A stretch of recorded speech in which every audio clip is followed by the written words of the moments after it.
one of the greatest treasures of this, I don't know if you could say treasure, but one of the greatest strengths of this museum is the fact that it has probably over 100,000 photographs in its archive. And you can only show so many. So like any museum or archive, everything kind of gets stored away, and the only people to see it are, me and other researchers or maybe family members that come in for stuff. So part of my thing about making history interesting and exciting is to dig up and have, each day I have, it's Monday. And that one is we have a lot of photographs of the Kenora powerhouse, Kenora Dam, and the Norman Dam being built.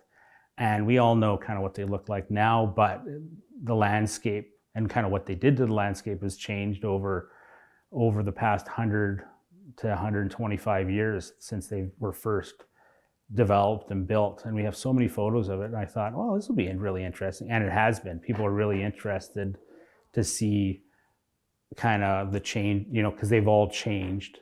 Right now, I've just been doing the Kenora powerhouse right now, and it started out as a big falls, and then it became a little powerhouse. Now, then it's a dam, then it's a bigger dam. And in reality, all of these dams kind of go hand in hand with the development of Kenora, with flour mills, with the paper mill being built. Their expansions go hand in hand with the expansion of Kenora. So it's just interesting to see, because they're pictures people have not seen before. Yeah, then I do the W Wednesday, where, what, when, why Wednesday, and they're fun. At one point they did it where they had like artifacts from the museum just to say, oh, what is it? But now I take photos that are older and, where was it? Where is this photo taken? Because the landscape in some ways hasn't changed in Kenora, but a lot of ways in the area it has changed. So it's fun to look back, and everyone has memories about things. So it's a great way to bring out memories about places and just to figure stuff out too about its history, because history has a fun way of fun but difficult way of being forgotten. So it's our job to remember it, to get it, to remember it, to write it down, to keep it alive. And with these photos now, people are saying, oh, this person owned that building, oh, my mom worked there, I remember this, I remember that. And that all becomes a part of kind of the oral history of the area, which is very important, because I kind of joke around that we know more about Kenora, about what happened 100 years ago than we do 30 years ago, because there was such a focus on looking at the old history, which is very important because that gets forgotten too. But there's the whole history where there's lots of pinpoints that we need to remember and have people who were there remember it for us, so that, in 10 years from now, when people ask about, Kenora Motor Products on the corner across from the post office, well, we'll have a ton of stuff about it. But the fun one is Flower Town Fridays, which is all about Keewatin.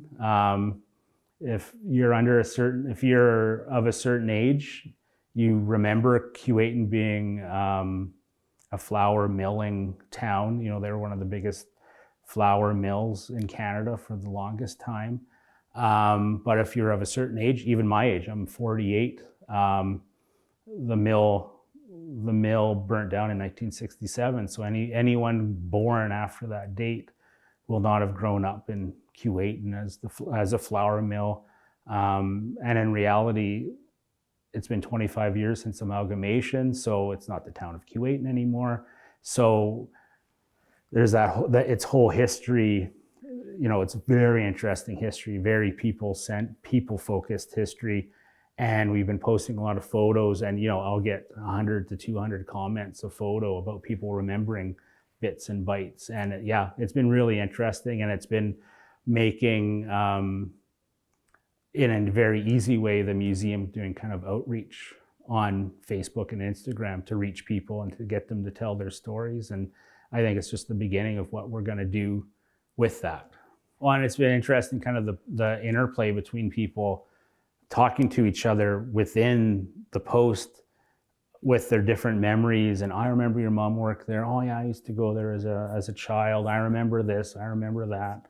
And it's all that history that, you know, if we were in a setting like you interviewing me, you wouldn't get it. You know, it would be really hard for those memories for them to give them out, because they, you know, they're not, when they're looking at a photo on Facebook on their computer, or even if we have a photo cafe where they're looking at it in front of them, you know, memories come back pretty quick with that.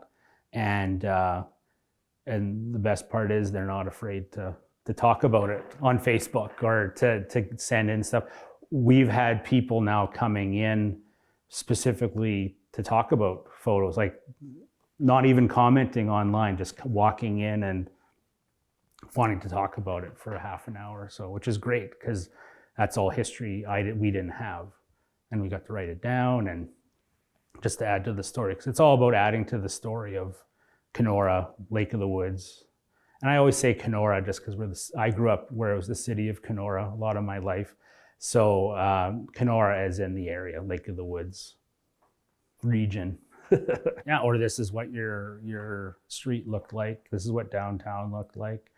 Because even me growing up in the 80s in Kenora, it's a totally different world compared to now, where, you know, there's no online shopping. There's the Sears catalog. There was no quick trips to Winnipeg. You know, the whole downtown was different types of stores and hardware stores and department stores. And, you know, it was just a different time of life. And the farther you go back in history, that even evolves to more corner stores, general stores, like once you start talking to people. So it gives a really good kind of archive to what it was like living in Kenora. And I think you see, and I kind of got the idea more of doing this from other cities and towns doing it on Facebook, because it's a real, you know, it's a real remembrance, a real shot of memory, you know, coming back to people. And it's really interesting. And people really like looking at old photos.